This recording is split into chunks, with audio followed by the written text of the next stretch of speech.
Le 15 avril 2025, à l'âge de 57 ans, j'ai pris une décision radicale. Celle de fermer ma chaîne YouTube et de me retirer de tous les réseaux sociaux.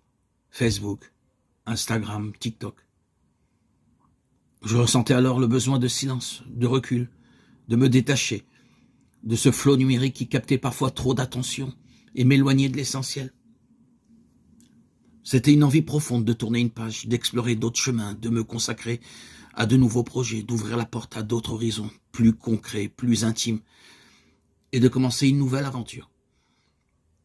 Mais 2 jours plus tard, un appel intérieur est venu bousculer cette décision. Était-ce mon imagination, ma conscience, ou Dieu lui-même?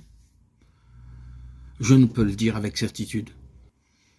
Mais cette voix intime, cette voix intérieure, que sais-je, je pourrais pas l'expliquer, m'a bousculé, m'a chuchoté.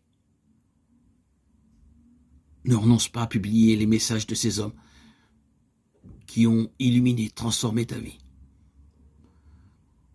Cet appel m'a ramené à l'essence de mon parcours spirituel, à ces messagers de Christ.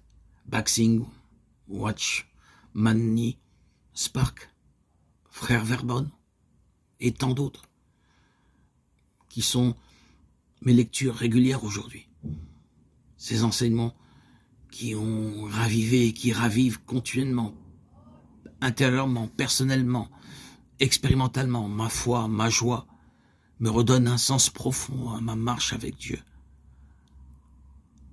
à poursuivre la route. Ces nombreux livres qui sont sous mes yeux m'édifient. Depuis mon baptême le 26 septembre 2019, j'ai été touché par la grâce de Christ. Et ces messagers m'ont aidé à lire l'Évangile avec un regard renouvelé, clair, vivant. Là où mon ancienne Église ne m'avait pas donné ce que je désirais, ne m'avait pas donné la compréhension à laquelle j'aspirais. Ces hommes, Frère Verbon, Baksing, m'ont révélé une dimension plus élevée du royaume, m'ont éclairé sur le chemin à suivre.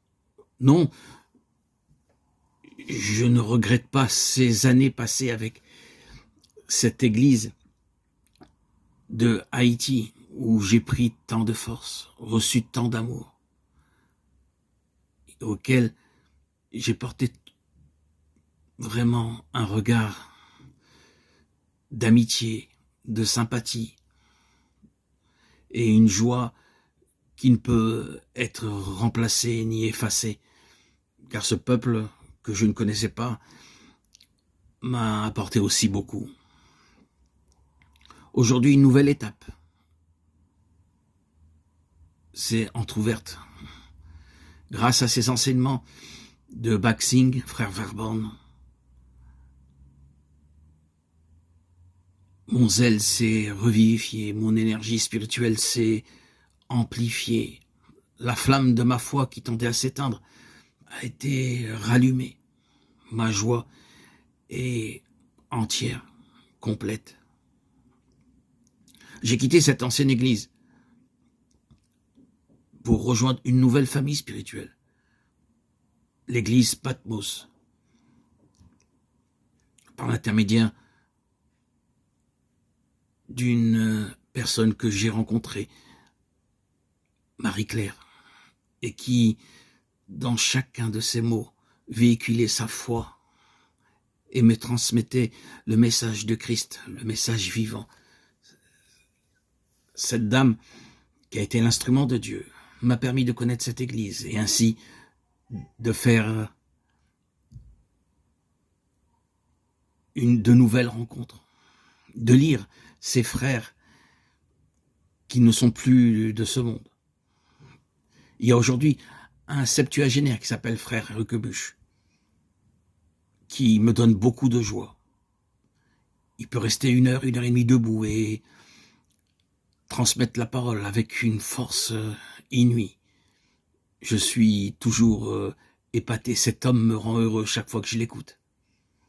Une fois, je lui ai posé la question, comment faites-vous pour rester aussi longtemps debout? Il m'a dit tout simplement, de manière ordinaire, Dieu te donne la force. Et je pense qu'il est maintenu par cette force de Dieu.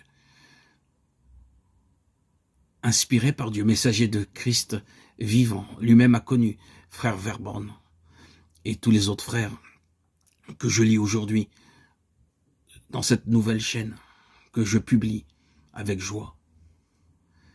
C'est dans cette église Patmos que j'ai retrouvé un renouveau puissant. Dans cette nouvelle église Patmos, je vais régulièrement prier chaque dimanche. La communion avec mes frères et sœurs est une source précieuse de force. J'y puise une joie renouvelée, une stabilité spirituelle, une croissance continue. C'est aussi là que j'ai découvert une richesse immense dans les nombreux écrits de ces messagers de Christ. Je possède de très nombreux livres de ces frères que je partage sur cette chaîne Arnaud Joseph et qui aujourd'hui, je continue à lire et relire, méditer continuellement, jamais lassé, toujours édifié, jour après jour. À travers eux, j'ai trouvé des forces nouvelles. À travers eux, le Seigneur m'enseigne, me forme, me façonne. C'est pourquoi j'ai décidé de ne pas rester silencieux. Ce que j'ai reçu, je dois le transmettre. Et la nouvelle chaîne Arnaud Joseph n'est pas une simple reprise d'activité. C'est un post-Christum, un erratum, un retour vers la source, un témoignage vivant. Elle est entièrement consacrée à ces messagers de Christ qui ont illuminé, nourri, transformé ma vie. Ce n'est plus une plateforme d'expression personnelle, mais un canal dédié à la parole transmise par ceux qui portent le feu du Christ avec vérité et puissance. Aujourd'hui, je ne cherche plus l'attention, mais l'authenticité. Je ne vise pas la popularité, mais la fidélité à l'appel de Dieu.